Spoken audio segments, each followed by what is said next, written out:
ఆంధ్రప్రదేశ్లో మరొక్కసారి ఎన్నికల సందర్భంగా కూటమి దౌర్జన్యకాండ అనేటువంటిది తేటతెల్లమైంది. ఎందుకంటే మున్సిపల్ ఎన్నికల్లో వాస్తవానికి గతంలో ఎక్కడా కూడా కనీస దరిదాపుల్లో కూడా వైసీపీకి ఉన్నంత మెజారిటీ లేని మున్సిపల్ కార్పొరేషన్స్ కానీ జెడ్పీటీసీలు కానీ చాలా ఉన్నాయి. తదనంతరం ఇటీవల కాలంలో వాళ్ళందరినీ కూడా తమ వైపు లాక్కోవడానికి ప్రయత్నం చేశారు.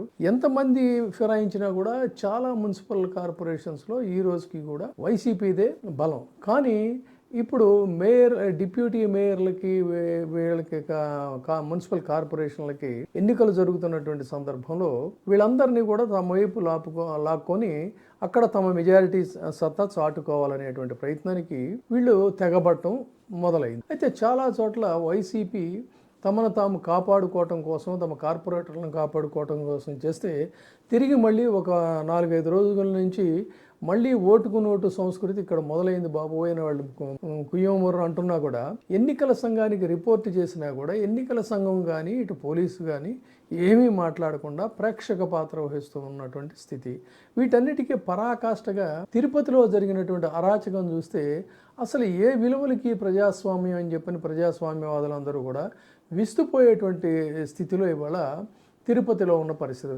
తిరుపతి అనగానే పవిత్ర పుణ్యక్షేత్రం, కానీ ఎన్ని రకాలుగా అటు తిరుమలలో కావచ్చు, తిరుపతి కావచ్చు, ఏదైనా కూడా వీటిని వేరు చేసి మనం ఇక్కడ జరుగుతున్నటువంటి అరాచకాలు చాలా గమ్మత్తైనటువంటి, అంటే అక్కడ ఒక దౌర్జన్యకాండ అనేటువంటిది ప్రబలిపోతుంది, ఒక అరాచకం అనేటువంటిది ప్రబలిపోతుంది, ఒక నిర్లక్ష్య ధోరణం అనేటువంటిది ప్రబలిపోతుంది, లా అండ్ ఆర్డర్ అనేటువంటిది పూర్తిగా అక్కడ నిస్తేజం అయిపోయి నిర్వీర్యం అయిపోతున్న పరిస్థితి అన్న దానికి ఇవాళ అద్దం పడుతున్నటువంటి సంఘటనలు చాలా ఉన్నాయి.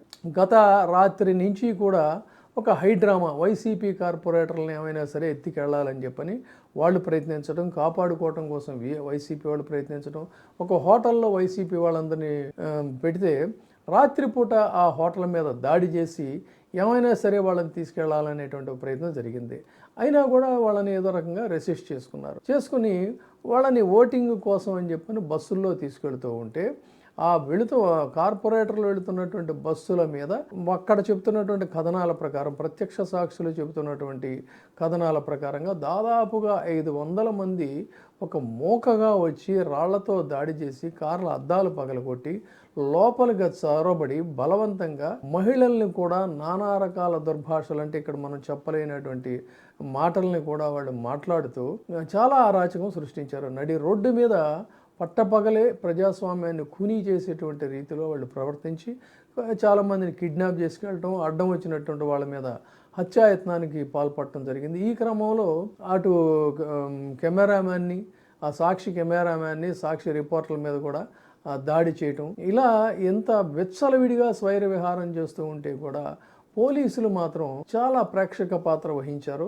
చాలా స్పష్టంగా మనకు విజువల్స్లో కూడా టీడీపీకి చెందినటువంటి ఎవరో శంకర యాదవ్ అని అతను కారు అద్దాలు పగలగొట్టడం, ఇవన్నీ కూడా మనకి చాలా వీడియోలో స్పష్టంగా కనిపిస్తూ ఉంది. సో ఈ క్రమంలో ఇదంతా కూడా దీన్ని ఇప్పటికీ కూడా అటు ప్రభుత్వం నుంచి ఏ రకమైనటువంటి ఒక స్పందన అనేది లేదు.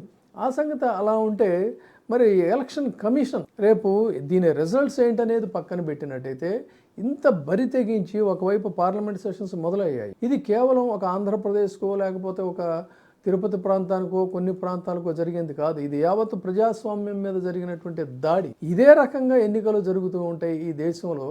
ప్రజాస్వామ్యం అనేటువంటి దానికిను ఎన్నికల ప్రక్రియకి అర్థం ఉండదు. కాబట్టి ప్రజాస్వామ్యవాదులందరూ కూడా పార్లమెంటులో ఈ ఇష్యూ మీద గళమెత్తాల్సినటువంటి అవసరం ఉంది. రాజకీయాలకు అతీతంగా ఇది వైసీపీనా లేకపోతే మరొకట కాదు. ఇది పూర్తిగా ప్రజాస్వామ్యం మీద దాడి కాబట్టి పార్లమెంటులో ఈ అంశం మీద డెఫినెట్గా ప్రతిపక్షాలు, దురదృష్టం ఏంటంటే ఒక రకరకాల కారణాలతో వాళ్ళకి ఐక్యత లేకుండా చీలిపోతున్న పరిస్థితి. కానీ ఈ డెమోక్రసీని కాపాడుకునే ఇష్యూలో మాత్రం యావత్తు విపక్షాలన్నీ కూడా ఏకగళంగా దీని మీద మాట్లాడాల్సినటువంటి అవసరం ఉంది.